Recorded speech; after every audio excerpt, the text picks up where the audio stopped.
This is Optimal Health Daily, episode 1777, 2 Training Tips for Optimal Aging by Mark Fisher of markfisherfitness.com. And I'm Dr. Neil, your host and narrator. Hey there, welcome back to Optimal Health Daily, or OHD, where I act as your narrator of popular health and fitness blogs and always provide my commentary at the end. Let's keep this intro nice and short because I'm sure you're excited to hear about these 2 training tips for optimal aging. So let's get right to it and start optimizing your life. 2 Training Tips for Optimal Aging by Mark Fisher of markfisherfitness.com. In today's article, I will cover 2 vitally important and underappreciated considerations for aging well: training for power and single leg stability. Training for power. As we age, it's no secret we tend to lose some strength. The good news is that we can actually maintain more than most people think, provided we're doing strength training. If you use it, you'll be less prone to lose it. This is why including relatively heavy lifting in your training regime is so valuable. It's also why I suggest strength training as the foundation of your personal fitness regime. While it's valuable to maintain strength, it's also important to know that power, the ability to express strength with an element of speed, declines even more precipitously as we age than max strength. And power is a key variable for maintaining our physical function as we age. Our ability to be reactive to our environment, or slips or falls, is a big deal. I mean, come on, it also allows us to more easily defend ourselves in the event of a, vampire or pirate attack. Although power and strength are related, optimal power training requires a stimulus that's not provided with heavy deadlifts alone. Although getting into the weeds is beyond the scope of this article, the key takeaway is that a well-rounded training program should include some exercises that challenge you to move with some speed. Depending on your strength levels and training age, examples of possible power exercises include kettlebell swings, box jumps, skater jumps, and medicine ball work. At Mark Fisher Fitness, we program our power exercises near the beginning of our workout. We use these drills to transition out of the warm-up before we get into heavier lifts. This lets us train power while still fresh.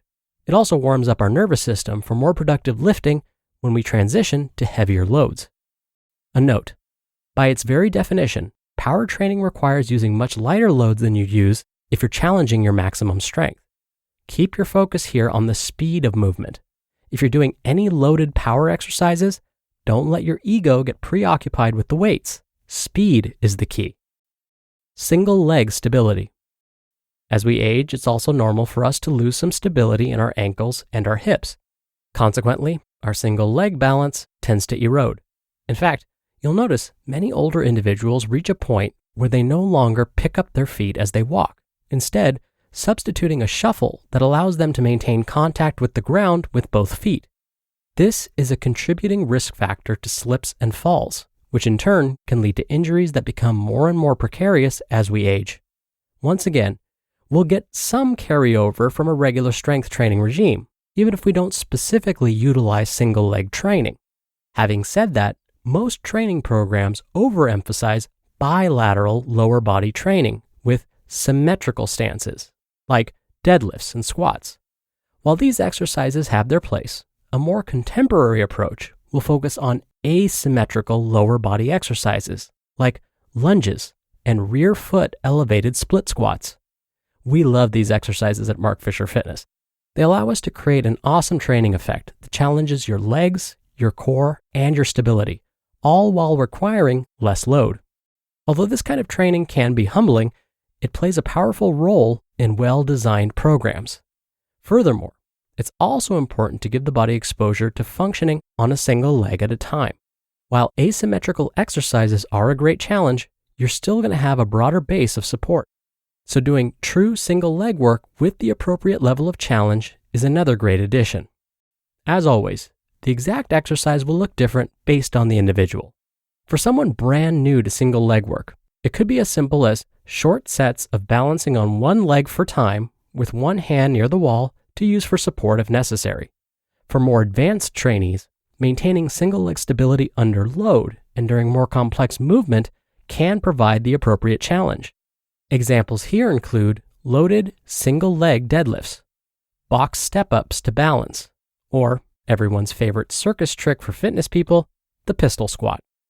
While the previously mentioned guidelines are important to consider, as always, execution is where the magic happens. To get the best results, most people benefit from an outside eye who can coach them to the best variation of the previously mentioned exercises and guide them to the appropriate weekly volume and frequency. This is why working with experts who can give you a good program is such a great choice. You can outsource it to the pros and simply follow the protocol as they help you adjust. I realize this kind of training isn't always sexy. Additionally, to do these exercises well requires full engagement and the ability to discern the right level of challenge, which often means feeling shaky or awkward. Ultimately, when we're talking about training for power and single leg stability, what we're really talking about is improving our quality of life as we age. Yes, it's true, we all see some decline as we age. However, the more proactive we are with thoughtful training programs and execution, the better we're setting ourselves up to age with independence and grace. We're going to be dancing into our hundreds. You just listened to the post titled 2 Training Tips for Optimal Aging by Mark Fisher of markfisherfitness.com. There are some amazing doctors out there, but really the only ones that matter are the ones who actually take your insurance. With Zocdoc, you can focus on doctors who are in network, putting you on the path to see the doctors who are right for you. No more wasting time hunting down Aunt Shirley's cash-only care provider or the dentist your coworker recommended who's out of your network. I've seen the app, and they make it really easy to find a doctor because you can read up on local doctors, get verified patient reviews, and see what other real humans had to say about their visit. Zocdoc is a free app that shows you doctors who are patient-reviewed, take your insurance, and are available when you need them. Find the doctor that's right for you and book an appointment that works for your schedule. Go to Zocdoc.com/OHD and download the Zocdoc app for free. Then start your search for a top-rated doctor today. Many are available within 24 hours. That's Zocdoc.com/OHD. Zocdoc.com/OHD. Dr. Neil here for my commentary. Today's author, Mark, mentioned an exercise I've been in awe of lately. He even called it a circus trick because it's not so easy to perform. It is, drumroll please, the pistol squat. This move has you begin in a standing position with both feet on the floor, obviously. You then bend one knee as if you're going to perform a one-legged squat. While bending that knee, you lift your other leg straight out so that it's basically parallel to the ground. So you're basically performing a one-legged squat while raising your other leg at the same time. They call it a pistol squat because at the bottom of the movement, your body looks like a pistol. The leg that's bent represents the cylinder of the pistol, and the leg that's sticking out, the one that's parallel to the ground, represents the barrel. Now this move is not easy to do. It requires leg strength, core strength, flexibility, and balance all at the same time.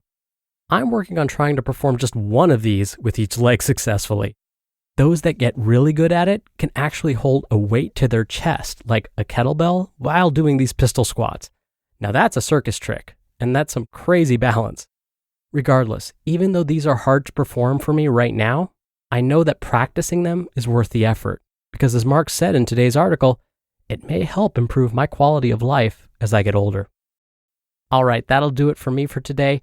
Hope you're having a great Tuesday if you're listening in real time, and I'll see you back here tomorrow for the Wednesday show and where your optimal life awaits.